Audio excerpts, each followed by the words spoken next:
Perfect. All right.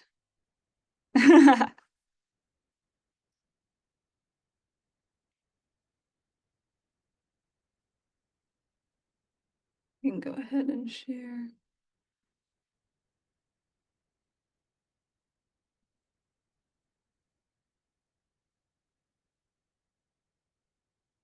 Right.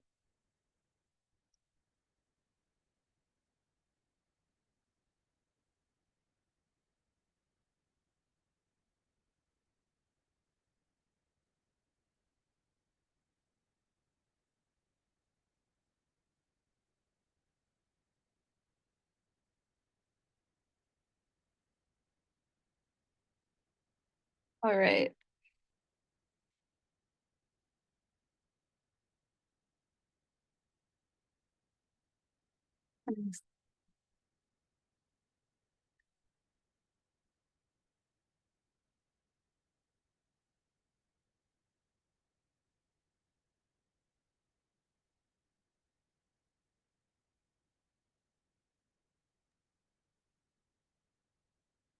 Okay, is it good now?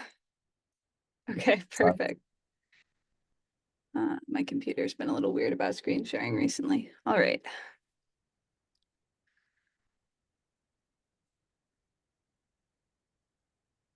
We good? All right.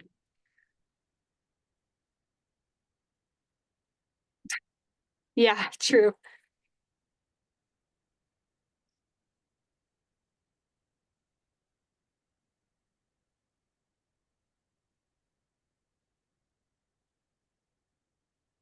So I guess first, I'll just say that earlier today we put out patches for 1.1 and 1.2. There was a spot pricing data issue.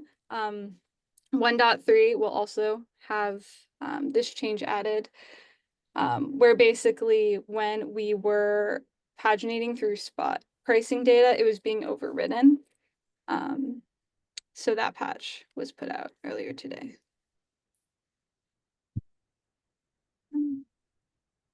Yeah, for the AWS provider. Sorry, not for Karpenter.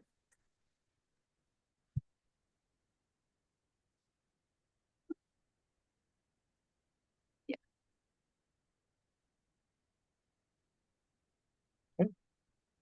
Yes. I don't know if there's any like community questions or requests for comments or anything. I don't know. Looks like there's one RFC now. Oh, Just yes. got added. Oh, perfect. All right. Before we get to that, just a quick check. Is there any updates from any other cloud providers? I think, let's see. I guess Amico, maybe it's the only one on here. Do you have anything? I mean, nothing major. We just merged an update to like 1.1 Karpenter. So like, we're still a little behind, but nothing major. I can't remember. Did we do a demo in one of these working group meetings? I did a while ago. I mean, Okay. I can certainly do another one if people were interested. I don't know. If you already did one, then I was trying to remember. We can always go back to the recording. Okay. Yeah, it was a while ago. It was probably like 6 months ago at this point. Yeah. At this point, like we're, mostly trying to keep up with the pace of Kubernetes and cluster API and Karpenter changes. So like we've kind of put ourselves in a position where we have like 3 dependencies to update. And so we're trying to focus on that. And then we've also been doing a lot of exploration about the asynchronous behavior of creating node claims. Like I still have this theory that I'm trying to prove that there's a safe way to do asynchronous node claim creation. I think it would really help out cluster API, but I don't have any results to really share with the group yet. Yep.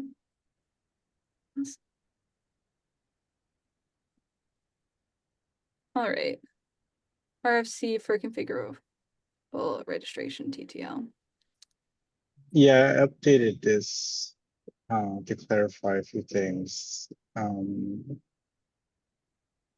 I guess the high level option I was placing here was adding it to the node class to have it propagate. Sorry, to rewind a little bit. For those that didn't know, but this one is more about some nodes takes a while to start up, and the default hard-coded registration TTL is 15 minutes. And I believe there are use cases where it takes longer than that because you need to download GPU drivers and stuff like that. This RFC is to try to make it configurable to some degree. I think my recommendation is setting it. I forgot what I called it. Something I like making it was long TTL. I forgot what the name I called it. But then essentially allowing either A, it takes a long time to register, and changing the TTL to 30 minutes. We can likely update that number. I need to chat with people to see what number makes sense there. That way it gives you more room for it to start up and not get TTL, even though it is going to come up fine, versus the default 15 minutes, and having that placed in the node class, and then having that propagate to the node claim, such that during the liveness probe, I believe, it is able to access that data and look at the override and see if it's greater than 30 minutes. If it's long registration. If it's a regular registration, it'll just default back to the 15 minutes.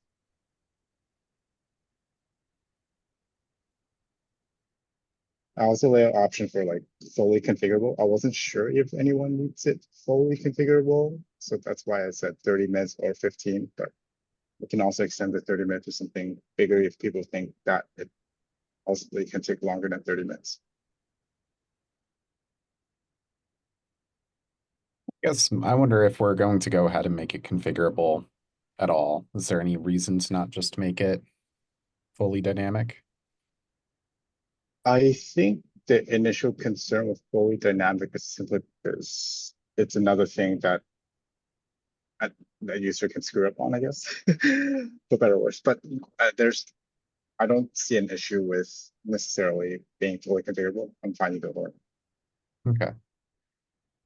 Yeah, I guess like my personal opinion is it feels like registration TTL is one of those things that's pretty easy to reason about as a user.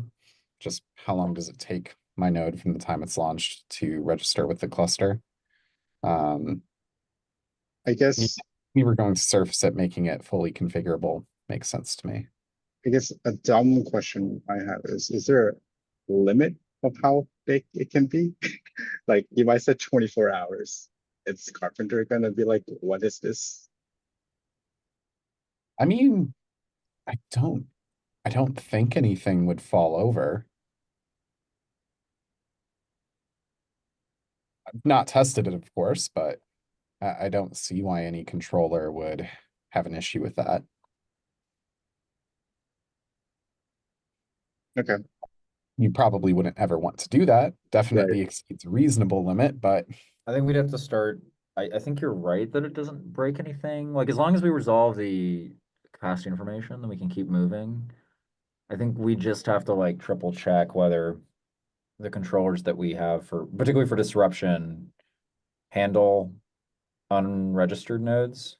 Because I think right now, because we know the TTL is so short, I think they do already, but I can't remember. I don't think it's like hard tested. they And- do, and I think it is hard tested implicitly through initialization. Mostly through initialization. Because we wait for initialization, and a node claim can't be initialized if it isn't registered. Right, but if let's imagine like you have a really long, I mean, this is an arbitrary case. I don't think this is ever going to happen. But like imagine you had like a really long TTL, you'd probably want to drift it before it even registered in the cluster. Yeah, I could see an argument for that. So maybe if there are some other like changes we could make to other controllers based on the premise of extending this out. I don't know if that would necessarily have to be a blocker though for making it configurable. I mean, there's testing that would need to be done and investigation that would need to be done to see what the interactions with other controllers are. But I don't think there's anything that would necessarily block this today. Okay. I guess I'll readjust it to back to just fully configurable, and then I'll send an update. Yeah, I mean, that's just my opinion. If anyone has like any good arguments for why we wouldn't want to surface that.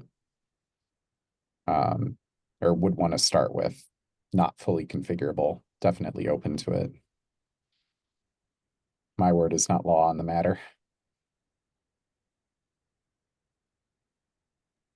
Yeah, I can ask around. Yeah, that's all I have for this RC. I guess I had a question around this is like, do for your particular use case, I guess, is this a per VM, you know, I guess, does it matter, is it a like a per AMI issue or like a per VM issue where you could have these really long registration times? It's not necessarily AMI, but like the bootstrapping specific, like, or because we don't want to make dozens of AMIs because we need to diagonally, based on what is being spun up, download the correct drivers and run a bunch of things. It's not necessarily at the AMI level, it's more like you said, at VM level. It sounds like it's a resource thing then, right? Like, What do you mean? Hmm? Well, sorry, what do you mean? Like there are specific resources that you need to either register, some drivers that need to run. Mhm. That's what it sounds like to me, right? Because Sure, yeah. I guess I'm wondering maybe this may be like a good candidate for node overlay, maybe making that configuration live there so that you can actually select on specific instance types and requirement combinations to apply this kind of different registration times. Like if we want to specifically select on resources and make those resources, maybe, I don't know, maybe that would be a little too complicated, but I guess I didn't want to get us into a position where we're exposing this on the node pool level if we could give that level of configuration, wider net of configuration. Yeah, I don't know. It feels like we're, at least the gut instinct is that node overlays not it'll be like touching a lot of things. Like I don't know, I haven't been looking at the PR for overlay, but right now it's like around pricing and then around resources. But these now it's expanding into behaviors or registration, stuff like that, which I'm not sure if we eventually want to do that for overlay. I see your point. I'm not 100% so yet on like it doing all these things. Whereas this is like a very simple approach for now. And it can always move to overlay if we expand overlay, if that makes sense. Like it's very, to me, it's very like obvious, like, oh, no class defines registration overrides for this. And when it makes sense to, it can expand into overlay, I guess in a way, because it's not changing based on instance type either. I think overlay right now relies on instance type. I It think might break. I think kind of what Emmanuel was getting at was if you know that any instance type registering with, like, say, a certain type of GPU is going Sure. to 20 minutes, you could have a node overlay that selects on that GPU, and that would Right. apply to any node class that launches instances with that GPU. Right. Yeah, I agree with that. Like, I think that makes sense for sure. I'm just worried because overlay is still up in the air in terms of like what it should be doing. I don't want, I think maybe this will be the right direction, the next iteration of this, but like at this time, I think it's until we have a concrete idea of overlay, at least I don't know the concrete idea of what the overlay is gonna do. I didn't want to wrap I kind of, things that are, yeah. yeah, I kind of, like, my gut also agrees with you, Garvin. Like, it feels like the wrong place. I get conceptually that it maybe makes sense because like GPUs do take longer from a hardware perspective, but I feel like you just set it to the max and call it a day. I don't know. Like that feels like that. My gut tells me that's like the right move, but rather than ask it, because I don't think somebody's gonna like take the time to like set like fine tune the registration TTL, because like it's not worth it really. Yeah. because you don't gain anything. But I mean, I'm open to changing that, but I don't think I'm open to changing it right now, just because I don't know. It doesn't feel right completely, but I'm happy to change directions further out if that makes sense. Unless you think is like we should be overlaid, and we can talk about that another time too. Also, No, I guess I'm just mainly proposing it since this is an API change, and unless we're making this some sort of like an alpha field or something, then we're making a contract with users, and that was my, I at least want to have this conversation at the very least, and if we decide to just not worry about it and just make it like an iterative approach, then that's fine too. okay.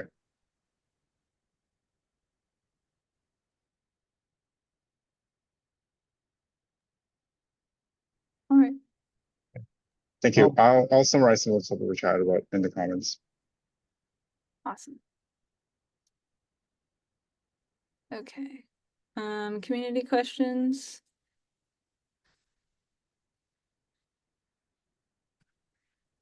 Yeah, I guess that's Yeah, me. do you want to on the talk top of the about list. this? Yeah, so it's just there's a race condition with node startup taints being restored. And it looks like part of that is because we copy the node taints from the node claim onto the node. I'm just sort of wondering like why we do that, if that like makes sense as the contract for like the Carpenter core to have for the Carpenter providers. Or if it should be up to the providers to add those taints. Because personally, I think it makes sense for the providers to add them as like a kubelet setting, since they should be on the node from node start to prevent unwanted scheduling. So I was just wondering what people's thoughts were there, if anyone had context. Yeah, so I think at least some of it is that for the AWS provider, at least, we have our custom AMI family where the user is completely responsible for defining the user data. So we don't actually have control over what they are, like what flags they're passing with the kubelet. So we don't necessarily have a way to guarantee that that they're going to pass the taints. And this is also one of the motivating reasons for the whole Carpenter unregistered taint, is to add that to prevent races with things being propagated like labels and taints. Though, of course, with custom user data, customers still need to add that taint themselves via the user data. I think that's most of the historical context. Someone else can come in and I guess, add if there's I anything mean, else. yeah, I think that's the main reason, though. that is the main reason. I guess I'm curious, like, isn't the solve here just to not pass it through the user data? I mean, I get that maybe we can have a conceptual conversation about like where it should be, but isn't it just to drop it and then we add it and then the thing that's watching it is responsible for moving it after that point? Well, correct me if I'm wrong. I think the problem is that, oh, wait, no, I see what you're saying. Never mind. Yeah, it sounds like there's like a try once mentality with the startup of whatever thing it is. Which I don't know. You could argue the merits of that. But I mean, if that's the case, then it's like you don't need it in the user. Like it's either Carpenter adds it or the user data adds it, but not both. It sounds like.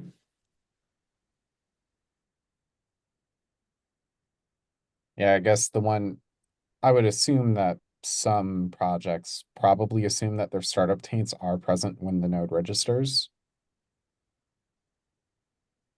Yeah, that'd be an interesting thing to think about. Yeah, so like they may not re-reconcile if they already saw that it wasn't present on a node.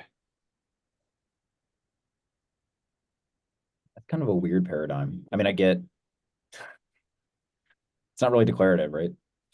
No, I agree. It's not the way I think you should do it, but given we're trying to model the whole universe of products that can have startup taints, I'm sure one of them does.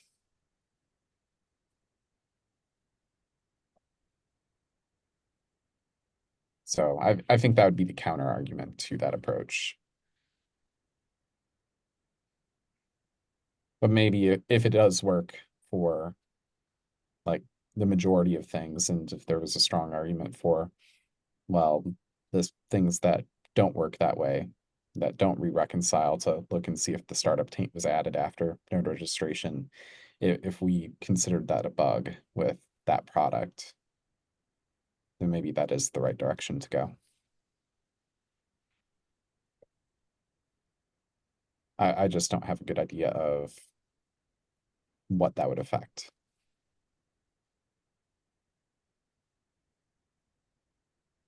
Yeah, because we basically need the taints to be there on startup to prevent scheduling. Well, that was the idea of the Karpenter unregistered taint, was you guarantee that the node will at least start up with this Karpenter SH unregistered. And then Karpenter won't remove that taint until it propagates all of the user-defined taints and labels. And So I guess with that. would it be thinking about the code base, would it make sense then just to not have the Karpenter unregistered if you're pushing other things? Like if you're putting in other taints? Like if the provider knows that it's doing it, can it just drop the unregistered? Does that make sense?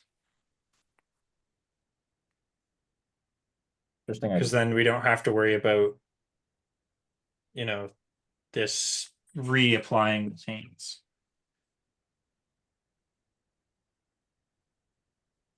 I don't think if there's anything else that it's kind of interesting. We don't handle that today, I guess, is the argument.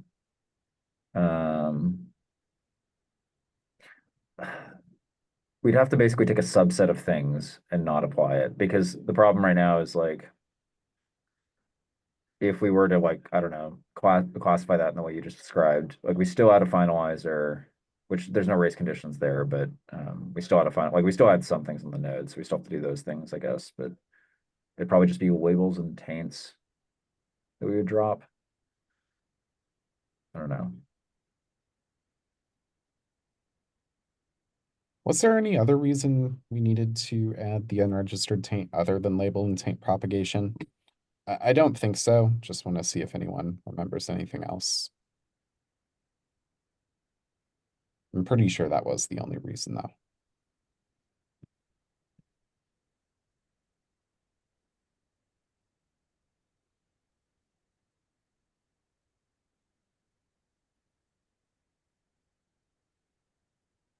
Okay. I will think on this, on how to fix this race condition.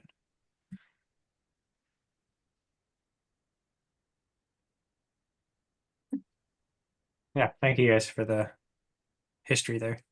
Of course. What about these? Yeah, so we had wanted to discuss this in this working group. We have a few in-flight PRs for owner file updates. So the one was pushed by me to promote myself from reviewer to approver. And then we also have one to move from, we have a couple to drop someone as a reviewer who hasn't been actively involved with the project.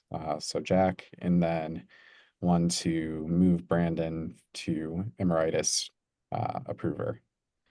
And I think we just, so this is, I believe, the first time we're looking to update the owner file since we migrated the project to Kubernetes SIGs.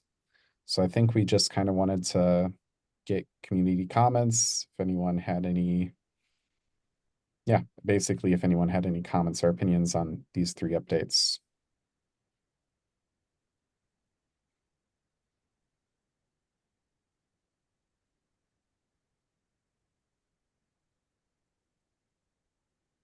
Everyone loves it.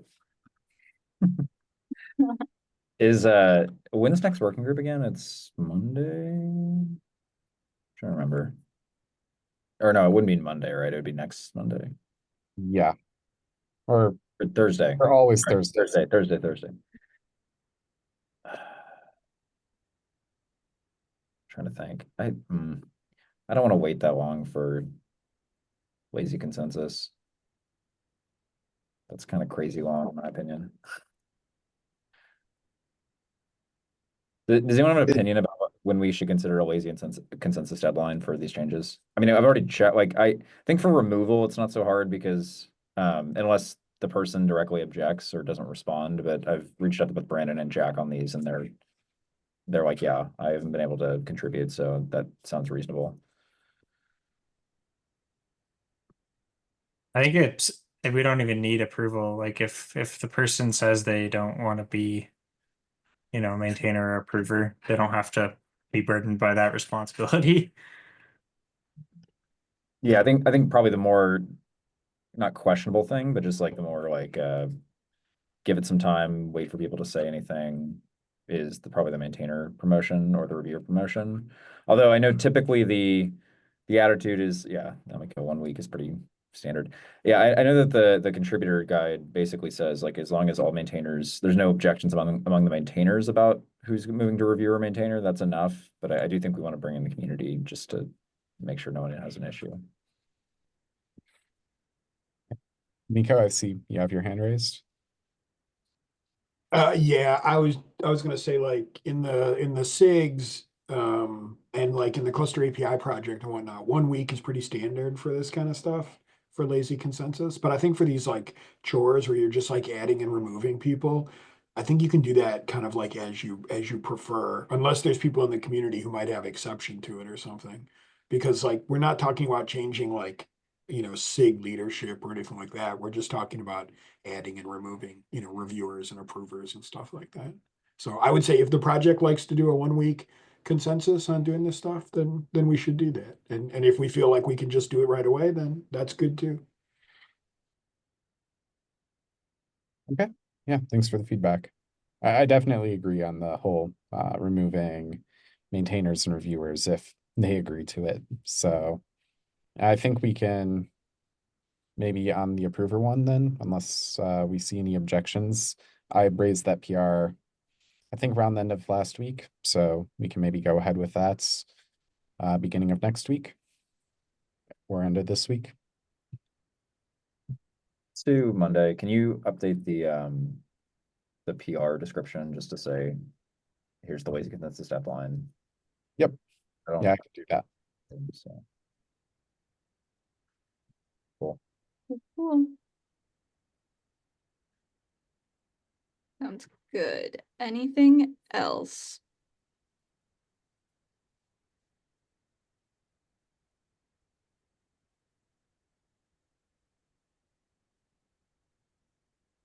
I added something, but if someone has something else, feel free to go first.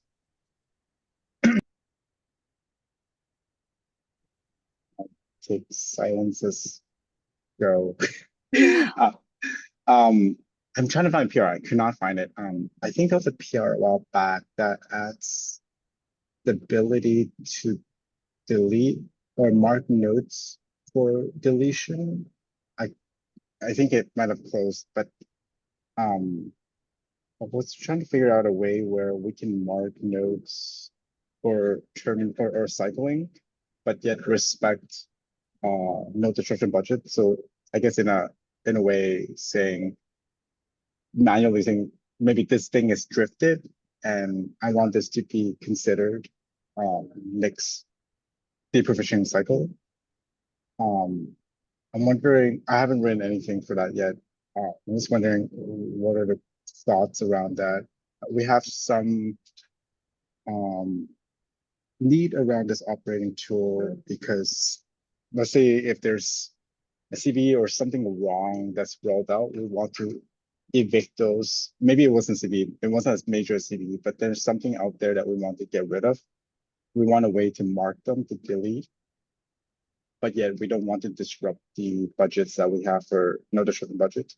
We're fine with it being wrapped into drift in a way, but I'm not sure if this is a new reason completely or I just think it's easier to wrap in drift, but it can be something else. But just wondering if there's other way to do this or thoughts around this.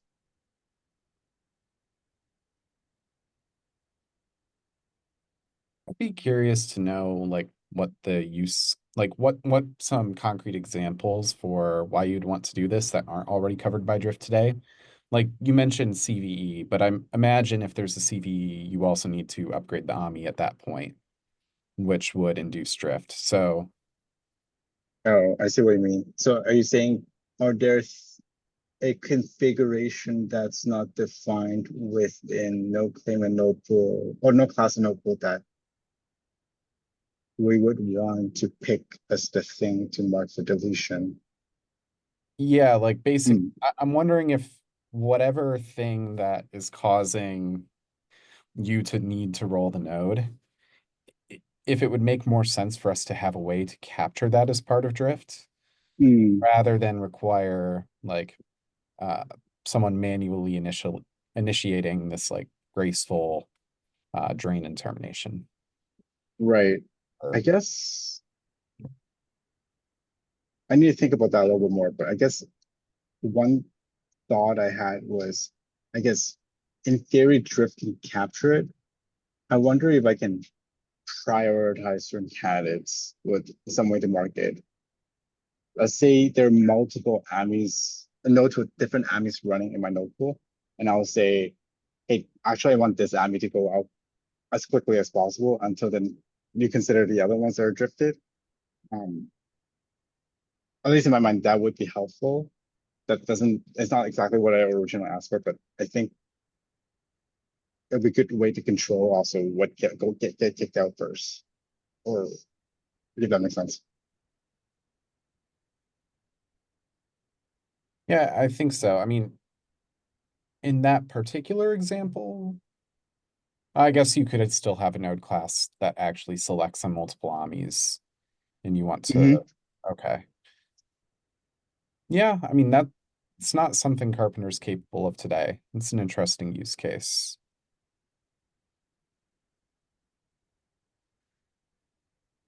Okay. I can see if I sometimes they throw something together, but thanks. All right, awesome. Anything else?